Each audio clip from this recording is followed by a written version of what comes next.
थे। उस समय वेट बढ़ गया था, तो बेबी का वेट, अपना वेट, और बॉडी हैवी होने लगा था और मैं सो नहीं पाती थी, रात रात भर सो नहीं पाती थी। बैक पेन होना, पूरा बॉडी पेन होना, फिर ऊपर एक टेंशन भी था कि कभी भी डिलीवरी डेट आ सकती है। वो भी मन में था कि अब ये ख़त्म होने वाला है ये फेज़, और बहुत ज़्यादा मुश्किल हो रहा था और उस वक्त भूख बहुत लगती थी मुझे। लाइक ऐसा लगता था कि मैं सिर्फ खाती रहूँ। जैसे स्टार्टिंग के 3 मंथ्स मैंने सिर्फ खाना ही छोड़ दिया था। मतलब मेरा वेट कम हो गया, नॉर्मल जो मेरा वेट था उससे भी कम हो गया था। तो सब टेंशन में आ गए थे कि ये क्या, वेट बढ़ने की जगह कम हो रहा है। तो लास्ट के मतलब मिड प्रेगनेंसी में मैं नॉर्मल खाती थी, ऐसा लाइक हेल्दी खाती थी। फिर जब लास्ट के 3 मंथ तो मुझे ऐसा लगता था कि मैं कुछ ना कुछ खाती रहूं और वो ही जंक फूड ऐसा कुछ खाऊं। और फिर ऐसा हुआ कि मुझे पानी पूरी खाने का बहुत मन किया। तो ये लास्ट महीने के आसपास, 8th मंथ के आसपास, तब पानी पूरी जब मैंने खाया, मेरे हस्बैंड लेके आए, तो उसके बाद मुझे फूड पॉइजन हो गया। तब तक सब कुछ नॉर्मल था। फिर हम डॉक्टर के पास गए तो डॉक्टर ने बताया कि ये फूड इन्फेक्शन हो गया है। फिर उसके बाद मतलब इमरजेंसी में जाना पड़ा। रात को गए थे हम, इतना ज़्यादा तकलीफ होने लगी थी मुझे। फिर उसके बाद हमने अपॉइंटमेंट लिया, अपने गायनेकोलॉजिस्ट से मिलने के लिए गए। तो उन्होंने बोला कि मुझे लिवर में मतलब इन्फेक्शन हो गया है। तो वो भी मतलब हुआ, पता ही नहीं चला कैसे क्या हुआ। मुझे इचिंग होना स्टार्ट होने लगा था। सब लोग बोलते थे कि इचिंग नॉर्मल है प्रेगनेंसी में, पर जब पता चला, उन डॉक्टर ने बताया कि नहीं, ये लिवर में प्रॉब्लम है और आपको जल्द से जल्द डिलीवरी करवाना होगा। मैं तो टेंशन में आ गई थी। मैंने हॉस्पिटल बैग भी पैक नहीं किया था, कुछ भी नहीं किया था उस समय। उन्होंने लेकिन एक डेट्स दिया था कि इस डेट के अंदर ही आपको करवाना है। तो जब वो डेट पास आए तो मैं बहुत ज़्यादा टेंशन में कि मैं सोच भी नहीं पाती कि ये कैसे हो सकता है। जो लड़की इंजेक्शन नहीं ले सकती है, इंजेक्शन से डरती है, बहुत डरती है बचपन से ही, वो कैसे ये सब करेगी।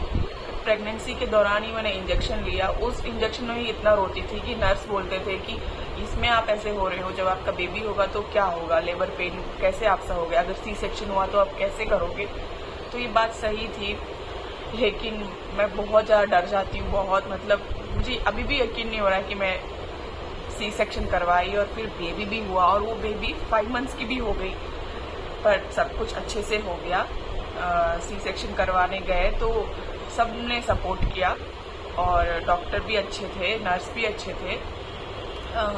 मेरी जो दी थी उन्होंने तो बहुत ज़्यादा सपोर्ट किया, हस्बैंड ने सपोर्ट किया, सब लोग मेरे साथ थे। तो सब कुछ आसानी से हो तो गया, लेकिन वो पेन जो मैंने सहा, माय गॉड, वो पेन जो मैंने सहा वो बहुत ही ज़्यादा, मतलब मैं बता नहीं सकती वो कैसा पेन था, बहुत ज़्यादा। मतलब और मुझे अभी भी उसे याद करके ऐसा डर सा लगता है कि ये फेस दोबारा फिर से ना आए। सेक्शन का जो फेस था ये दोबारा ना आए। मुझे ऐसा नहीं है कि बेबी का आने की खुशी नहीं है, मुझे बहुत खुशी है बेबी के आने की। और अभी मैं आपको बताती हूँ कि ऑपरेशन थिएटर में मैं क्या किया। मैंने जब मैं वहाँ गई तो रो तो नहीं रही थी, लेकिन मैं डर से ये हो गई थी, इतना ज़्यादा डर मेरे अंदर बैठ गया था कि कैसे होगा।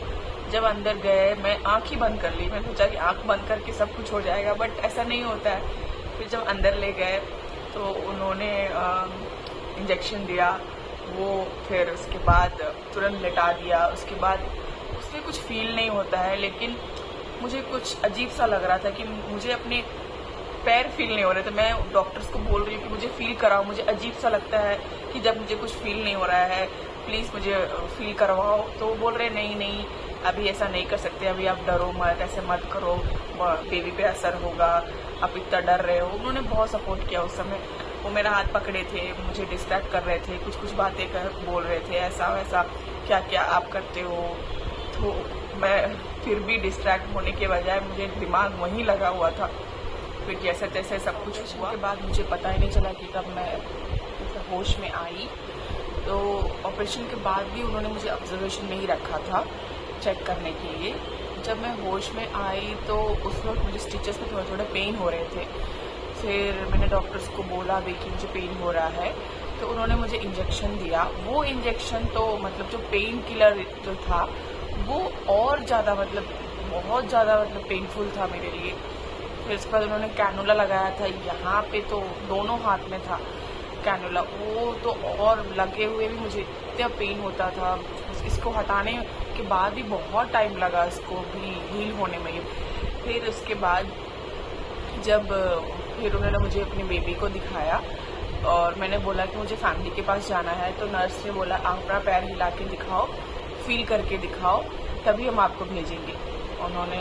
मैंने कोशिश किया, नहीं हुआ। फिर 1 घंटे बाद फिर मैंने कोशिश किया, फिर हुआ। फिर उसके बाद उन्होंने मुझे शिफ्ट किया। शिफ्ट करने के बाद उन्होंने डॉक्टर ने बोला कि खाना पीना कुछ नहीं है, सिर्फ थोड़ा सा पानी पी सकते हो। तो मैंने पानी पिया थोड़ा थोड़ा करके। उसी पानी पीते वक्त मेरे हस्बैंड ने मुझे पानी पिला रहे थे, तो मुझे मतलब खांसी थोड़ी सी आ गई। तो इतना ज़्यादा पेन हुआ वहाँ, मतलब स्टिचेस पे बहुत ज़्यादा, मतलब आप इमेजिन नहीं कर सकते हो वैसा वाला। मुझे तो लगा कि मैं गई और उसके बाद नेक्स्ट डे भी ऐसा ही रहा। मैं मतलब कुछ खा नहीं पा रही, पी नहीं पा रही, मुझे स्टिचेस फील हो रहे हैं, पेन फील हो रहे हैं। और उसके बाद 1 दिन के बाद उन्होंने मुझे फ़र्स्ट वॉक कराया। जो ये फ़र्स्ट वॉक है ये बहुत ही ज़्यादा डिफ़िकल्ट होता है, बहुत ज़्यादा वो ज़रूरी होता है, बहुत ज़रूरी होता है करना। तो जैसे तैसे वो भी कर लिया। फिर करने के बाद हस्बैंड थे, नर्स थी, उन्होंने सपोर्ट किया। और मेरी बेबी हमेशा रोती रहती थी, मतलब जब तक वो सोई है तब तक ही शांत है, और जब वो उठती थी तो रोती ही रहती थी। मतलब बहुत टाइम लगा उसको सेटल होने में। घर आने के बाद भी जब भी वो जागी रहती थी वो रोती थी। तो मैं चाहती थी कि वो सोई ही रहे, जहाँ वो कंफर्टेबल रहे। लगभग 1 महीना लगा उसको एक नॉर्मल होने में भी, मुझे नॉर्मल होने में भी 1-2 महीना लगा। फिर ऑपरेशन हो गया। फिर उसके बाद 2-3 दिन हॉस्पिटल में रहे। फिर उसको बेबी को लेके हम घर आए। फिर घर आने के बाद जो हमारे फंक्शन होते हैं वो सब कर किया। और मतलब 45 डेज़ कोई काम नहीं करना होता है इसमें, तो मैं कुछ नहीं करती थी। मेरी मदर इन लॉ आई थी तो वो सब कुछ करती थी उस वक्त, उन्होंने भी बहुत हेल्प किया मुझे। उसके बाद ब्रेस्ट फीडिंग करवाना हॉस्पिटल से ही, मतलब मैं नहीं कर पाती थी, तो फार्मूला मिल्क डॉक्टर बोलते थे कि नहीं देना है बेबी को, ब्रेस्ट मिल्क ही देना है। बहुत कोशिश किया, नहीं होता था स्टार्टिंग में। उसके बाद थोड़े दिन के बाद होने लगा, तो बहुत ज़्यादा पेनफुल था वो भी। और उन्होंने कुछ दिया था, मतलब ये कुछ उन्होंने मेडिसिन वगैरह दिया था, तो उसको लेने से भी मिल्क सप्लाई ज़्यादा होता है। फिर सब कुछ किया करने के बाद, पर जब इलाज करवाते थे तो बहुत ज़्यादा वो भी मतलब एक था, मतलब पेनफुल प्रोसेस था वो भी। फिर जैसे तैसे वो भी हो गया। उसके बाद करते बेबी का रूटीन मुझे समझ नहीं आ रहा था। स्टार्टिंग में वो सोती नहीं थी, रात भर जागती थी, मतलब वो, और जागो तो रोती थी। उसके बाद धीरे करते वो भी नॉर्मल हुई। फिर मुझे उसका धीरे रूटीन समझ में आया कि वो किस चीज़ के लिए कब रोती है, सोने के लिए वो कब रोती है, भूख लगती है तो कब रोती है, कुछ प्रॉब्लम है तो रोती है। तो धीरे मुझे भी समझने में टाइम लगा ये सब। और फिर मेरा ये रूटीन हो गया था कि फीडिंग कराना, डायपर चेंज, बर्थ कराना। फिर बेबी हर 2 घंटे में उठती थी तो 2 घंटे में उसको फीड कराना। फिर उसको कुछ डिस्कम्फर्ट हुआ तो उसको समझना, ये सब करने में भी बहुत ज़्यादा मुझे टाइम लगा समझने में।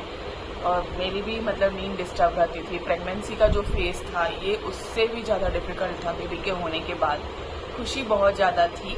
फिर उसके बाद जैसे मैंने सब कुछ सीखा किया, मतलब बहुत से लोग बोलते हैं ऐसे करो, ऐसे चीज़ें करो, ऐसा होता है। एक्सपीरियंस लोग अपना एक्सपीरियंस बताते हैं, लेकिन हमें बेबी के हिसाब से करना, बेबी को क्या चाहिए, बेबी का मतलब नीड्स के हिसाब से करना, क्योंकि हर बेबी मतलब डिफरेंट होता है। जैसे कि ये 5 उंगली एक नहीं होते हैं, वैसा ही मतलब ये नहीं कि आपका बेबी के साथ ऐसा हुआ है, आपने ऐसे उसको पाला है, तो ये मेरी बेबी के साथ भी ऐसा ही हो, ऐसा नहीं है। सब कुछ अलग अलग होता है। आप अपना बेबी के अकॉर्डिंग करो, उसको क्या चाहिए, उसको क्या नीड है वो समझो आप। तो पहला महीना जैसे तैसे गया। दूसरा महीना में थोड़ा वैसे समझ आया मुझे, रूटीन फॉलो कैसे क्या करना है बेबी के साथ, तो ये मैं चीज़ें करने लगी और मेरी बॉडी भी थोड़ी रिकवर होने लगी। पर मेंटली तो रिकवर नहीं हो पाई हूँ, अभी तक नहीं हो पाई हूँ।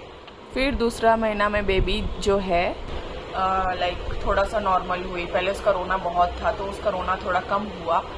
और उसका फिर वैक्सीनेशन का डे आया तो उस दिन भी मुझे समझ नहीं आ रहा था कि कैसे क्या करें। उसको बहुत पेनफुल इंजेक्शन होगा उसके लिए, कैसे मतलब समझ नहीं आ रहा था कुछ भी। तो जो हमारी दी थी उन्होंने ही सजेस्ट किया कि ये बिना पेन वाला लगवाने के लिए। डॉक्टर ने तो बोला कि पेन वाला लगाओ, लेकिन हम बिना पेन वाला ही गए क्योंकि हम वो दर्द नहीं देख सकते अपने बच्चे के। मतलब कैसे छोटी सी बच्ची को इतना दर्द, इंजेक्शन का दर्द, फिर उसको बुखार आना, फिर मतलब 2-3 दिन तक वो ठीक ही नहीं रहते हैं। फिर पेनलेस लगवाया तो उसके बाद सब कुछ नॉर्मल, थोड़ा सा ये था ड्राउजी थी पर फिर भी नॉर्मल थी सब कुछ।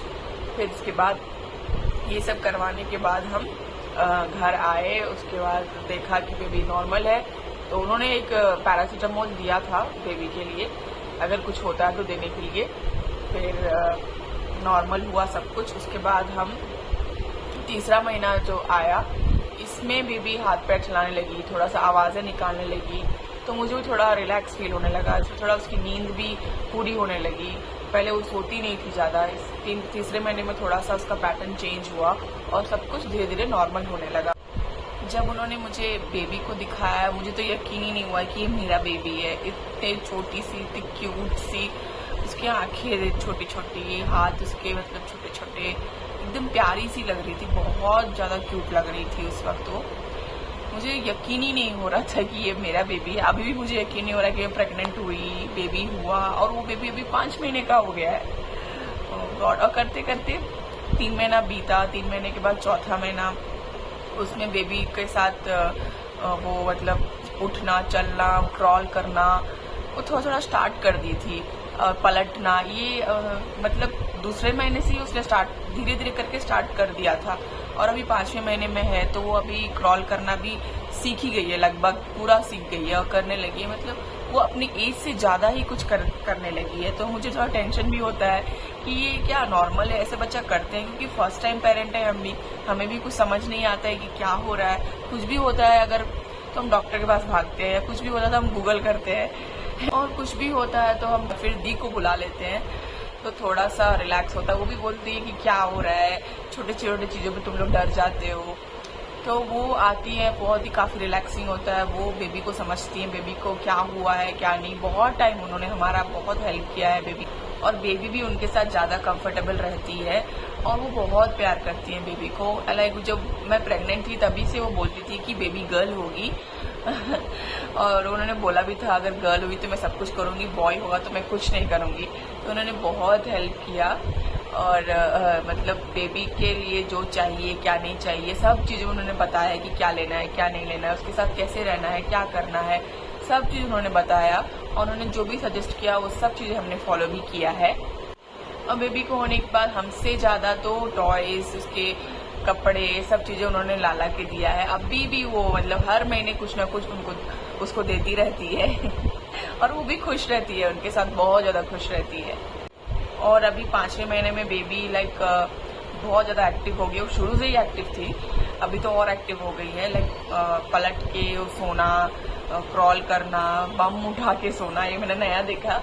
और मतलब उसको कोई चाहिए पास में, शुरू से ऐसा ही था कि वो मतलब उसको टच चाहिए, उसके ही सोती है, वो कुछ पकड़ के ही सोती है, या फिर मैं उसके साथ रहना, ब्रेस्ट फीडिंग करते करते उसको सोती है। तो बहुत सी चीज़ें जो मैं हर महीने सीख रही हूँ उसके साथ ही, नई नई चीज़ें हो रही है, नई नई चीज़ें सीख रही हूँ। पहले मुझे कुछ नहीं आता था, शादी से पहले मुझे कुछ नहीं आता था, मैंने बहुत सी चीज़ें सीखी। फिर बेबी के होने के बाद भी मैंने सीखा, उसके लिए मैंने अपनी जॉब छोड़ी। और ऐसा मुझे कोई रिग्रेट नहीं है, मुझे मतलब छोड़ना ही था, कैसे कर पाती, मैनेज नहीं कर पाती, बाहर का, घर का, फिर बेबी का, सब कुछ नहीं हो पाता। और बेबी को टाइम देना भी बहुत ज़रूरी था, तो मैंने जॉब छोड़ा उसके लिए, उसको टाइम दिया। और मैं अभी उसको ही टाइम दूंगी 1-2 साल, जब तक वो समझदार नहीं हो जाए, समझने नहीं लगे, तब तक उसको माँ की तो नीड है ही। मैं बहुत ज़्यादा खुश थी बेबी के होने के बाद, और अभी भी खुश हूँ, लेकिन बीच बीच में मुझे पता नहीं क्या हो जाता है। लाइक आप इसे पोस्टमार्टम डिप्रेशन भी बोल सकते हैं, या पता नहीं, मुझे समझ नहीं आता है कि मैं कैसे करूँ। कभी कभी लगता है कि मेरी कोई वैल्यू ही नहीं है, सब बेबी को वैल्यू करते हैं, उसको प्यार करते हैं, उसके लिए पूछते हैं, मेरे लिए कोई पूछता नहीं है। और मुझे ऐसे उदास सा रहना, रोना, कभी लाइक आप देख सकते हो अभी मेरा हेयर स्टाइल ऐसे है, चल मेसी बना हुआ है, क्योंकि बेबी को होने के बाद हम खुले बाल रख ही नहीं सकते हैं। और उसके बाद आप देख सकते हैं कि हेयर फॉल कितना हुआ है। तो ये सब चीज़ें, अभी मेरे फेस भी आप देख सकते हैं, पहले मैं अलग ही थी, अलग ही टाइप की थी, और अभी बेबी को होने के बाद ये मेरा फेस एकदम सा अजीब सा हो गया है। मेरा बॉडी वेट तो में ज़्यादा लगभग फ़र्क नहीं पड़ा, लेकिन फेस मैं अपना कुछ कर नहीं रही हूँ, मी टाइम नहीं कर पा रही हूँ, अपने लिए सेल्फ केयर नहीं कर पा रही हूँ, अजीब सा है। और ऐसा हो गया, घर भी संभालना है, बच्चा भी संभालना है, तो मैं दोनों को मैनेज नहीं कर पाती हूँ। ऐसे वो सोती है तभी काम कर पाती हूँ, सोती है तभी वीडियो बना पाती हूँ, तो कभी कभी चिड़चिड़ी हो जाती हूँ। एडिटिंग करना है, ये सब करना है। मैंने यूट्यूब शुरू किया अपने बेबी के लिए ही, लेकिन यूट्यूब में भी जब वीडियो बनाती हूँ तो मुझे बहुत इरिटेशन होता है। कभी कभी जब मैं जो कोई काम कर नहीं पाती हूँ तो मुझे बहुत चिड़चिड़ा सा लगता है कि ये क्या हो रहा है, मैं एक चीज़ कर रही हूँ तो दूसरा चीज़ नहीं कर पा रही हूँ। ऐसा नहीं है कि मैं नहीं करना चाहती हूँ, पर मुझसे हो नहीं पाता है। जैसे जैसे मैं सब कुछ कर लेती हूँ, मेरा मूड हमेशा अच्छा नहीं रहता है। लाइक पहले भी ऐसा ही होता है कि मूड हमेशा आप अच्छे नहीं रहते हो, लेकिन अभी ऐसा हो गया है कि तुरंत में चिड़चिड़ापन आ जाता है, तुरंत में गुस्सा आ जाता है, समझ ही नहीं आता, और अपने आप रोना भी आ जाता है। बेबी पे भी कभी कभी ऐसा लगता है कि गुस्सा आता है कि ये क्या हो रहा है, तो यार ये मेरी बच्ची है, मैं इस पर कैसे गुस्सा कर सकती हूँ। तो मैं नहीं करती हूँ उस पर गुस्सा, और मैं सिर्फ बहुत प्यार करती हूँ उसको। उसकी मैं भले कुछ काम करूँ या ना करूँ, लेकिन उसका सारा काम टाइम पे कर देती हूँ। अभी भी वो सो रही है, और उसका नींद बहुत ज़रूरी है, क्योंकि वो बहुत डिस्टर्ब रहती है, रात को सो ही नहीं पाती है, उसको मुश्किल से मैं सुलाती हूँ। और मैं भी चाहती हूँ कि लोग मुझे भी समझे, मेरी क्या नीड है, मैं क्यों चिड़चिड़ी रहती हूँ। ये नहीं कि मैं चिड़चिड़ी हूँ, मैं गुस्सा हूँ तो आप भी गुस्सा हो जाओ। मेरे हस्बैंड ज़्यादातर टाइम ऐसा ही करते हैं, उनको भी समझ नहीं आता है कि ये क्यों ऐसा कर रही है। वो क्या करते हैं, मनाने के बजाय, समझने के बजाय और मुझसे गुस्सा हो जाते हैं। फिर बोलते तुमने ऐसा बोला, ऐसा किया। तो थोड़ा ये लगता है कि यार आप मुझे समझो उस टाइम पे कि मेरे साथ क्या हो रहा है। ये चाहती हूँ कि आप मेरा सपोर्ट करो, ये नहीं कि आप उल्टा गुस्सा ही हो जाओ। इस टाइम में ऐसा होता है, हर एक लड़की के साथ ऐसा होता है कि उसका हस्बैंड उसको समझे कि उसको मतलब क्या प्रॉब्लम है। ऐसा नहीं कि समझने के बजाय उल्टा गुस्सा करना, उसको ये बोलना कि तुम नहीं कर पा रही हो, सबके साथ ऐसा होता है, तुम अकेली नहीं हो। ये मुझे बहुत सुनने को मिला है। सबके साथ होता है, पर ये भी है कि उसको समझता नहीं है लोग। मतलब लड़कियां जो है सब चीज़ें सह लेती हैं, बोलती नहीं है, जो चलता आ रहा है वो करते आती हैं। पर कभी कभी ऐसा होता है कि वो समझते भी हैं, ऐसा नहीं है कि वो गुस्सा करते हैं, पर हाँ, काम का प्रेशर उनको भी रहता है, वो सब कुछ करते हैं। उन्होंने एक भी चीज़ मतलब ऐसा नहीं है कि लाके नहीं दिया हो, हर चीज़ मतलब बहुत ज़्यादा केयर किया है उन्होंने बच्ची का और मेरा। बट यही है, हम थोड़ा एक्स्ट्रा ये हो जाते हैं, मतलब डिलीवरी के बाद हम थोड़े से ऐसे फेज में आ जाते हैं कि हमें सब कुछ अजीब सा लगता है। हमें लगता है कि हमें ज़्यादा अटेंशन मिले, हमें अटेंशन नहीं मिलता है तो हम थोड़ा सा, ऐसे भी लड़कियां अटेंशन ही चाहिए उनको तो, पर इस वाले फेज में ऐसा लगता है कि आपको कोई समझे, आपके साथ बैठे, आपसे बात करे। इस टाइम में ना अच्छे से अच्छे हस्बैंड अपनी वाइफ को नहीं समझ पाते हैं, पर ऐसा नहीं कि वो उनकी केयर नहीं करते, क्योंकि जब एक बच्चा होता है तो उसके साथ साथ एक माँ भी जन्म लेती है, तो वो भी सीख रही होती है सब कुछ। ऐसे आप उस पर ही ब्लेम लगा दोगे, अगर माँ कुछ कर नहीं पा रही है, बच्चे के साथ समझ नहीं पा रही हो, नई माँ है, तो आप उसका सपोर्ट सिस्टम बनो, उसको समझो, उसको समझाओ, उसके साथ रहो, उसके सही गलत में साथ रहो। क्योंकि हमें उस समय समझ नहीं आता है कि क्या करना है क्या नहीं करना, उसमें आप ब्लेम करो कि तुमने ही ऐसा कुछ किया होगा तो बेबी के साथ ऐसा हो रहा है, तुमने ही ऐसा कुछ खाया होगा तो ऐसा कुछ हुआ होगा। मतलब हर चीज़ माँ पे ही आ जाती है घूम फिर के। हम तो ऐसा नहीं चाहते कि अरे हमने और ऐसा कर दिया, पर हम ऐसा चाहते नहीं है। हमें लगता है यार कि सही में हमने ही कुछ ऐसा किया है। मैं तो ऐसे गिल्ट फेज चली ही जाती हूँ कि यार सही में नहीं, मेरे वजह से बेबी को कुछ हुआ है, क्योंकि लोग आपको डाल देते हैं उस फेज में कि हाँ तुमने ही कुछ ऐसा किया है तो उसको ऐसा हुआ है। तो वो चीज़ें मुझे बहुत ज़्यादा अफेक्ट करती थी, मैं गिल्ट में रहती थी, और फिर वो मैं उस चीज़ से निकलने में बहुत मुश्किल लगता था। ये सब चीज़ें आके मेरे ऊपर ऐसे लगता था, प्रेशर सा लगता था सब चीज़ें। फिर आप कितना भी इग्नोर करो इस चीज़ को, आप नहीं कर पाओगे। अभी तो जैसे मेरा रूटीन ही चेंज हो गया है, लाइक मेरा रूटीन सिर्फ बेबी वाला रूटीन हो गया है। मैं अपने आप पे तो ध्यान ही नहीं दे पाती हूँ। मैं अगर कुछ करती हूँ तो लोग कहते हैं कि वो बेबी सो जाए तब सो जाया करो, लेकिन ऐसा नहीं होता है। बेबी सो जाए तो आप दूसरे काम करते हो, दूसरे घर के काम करते हो, मतलब जो भी बचे कुछ काम रहते हैं, घर संभालने का जो भी काम होता है आप वो करते हो। फिर जब तक आप सारे काम करके आओगे तब तक आपका बेबी उठ गया होगा।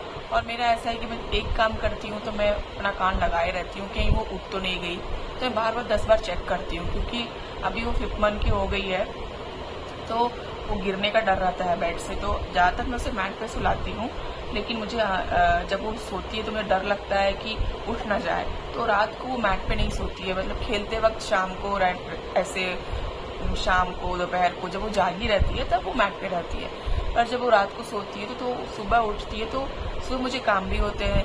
तो मैं माँ बनी उससे थकी नहीं हूँ, मैं दूसरे काम से ज़्यादा थक जाती हूँ।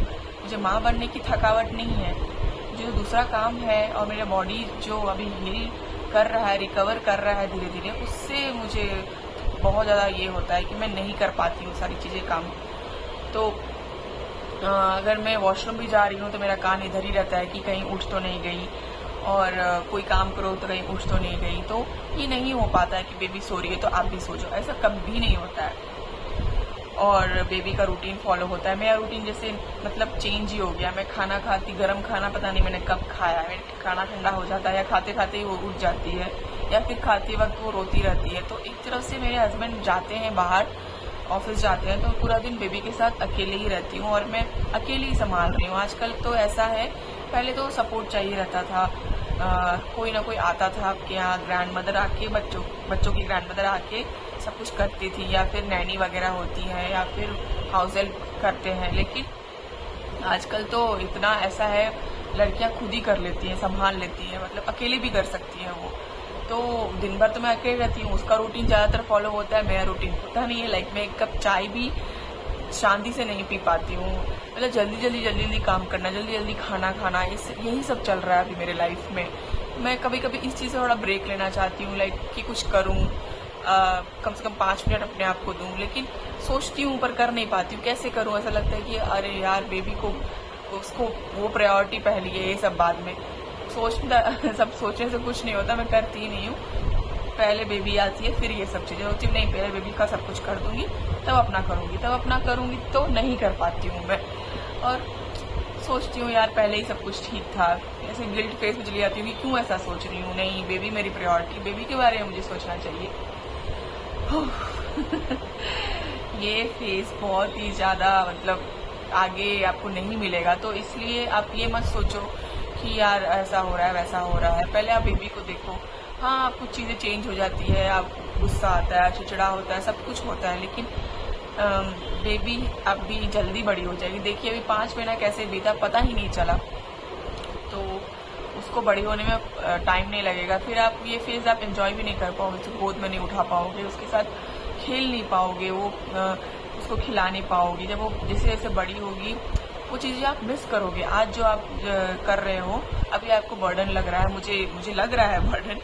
फिर मैं सोचती हूँ कि नहीं यार ये पल फिर वापस नहीं आएंगे, तो फिर मुझे लगता है कि कभी कभी मुझे 10 मिनट का तो ब्रेक मिल जाए, तो मैं इसमें 10 मिनट के ब्रेक में ही मैं खुश हो जाती हूँ।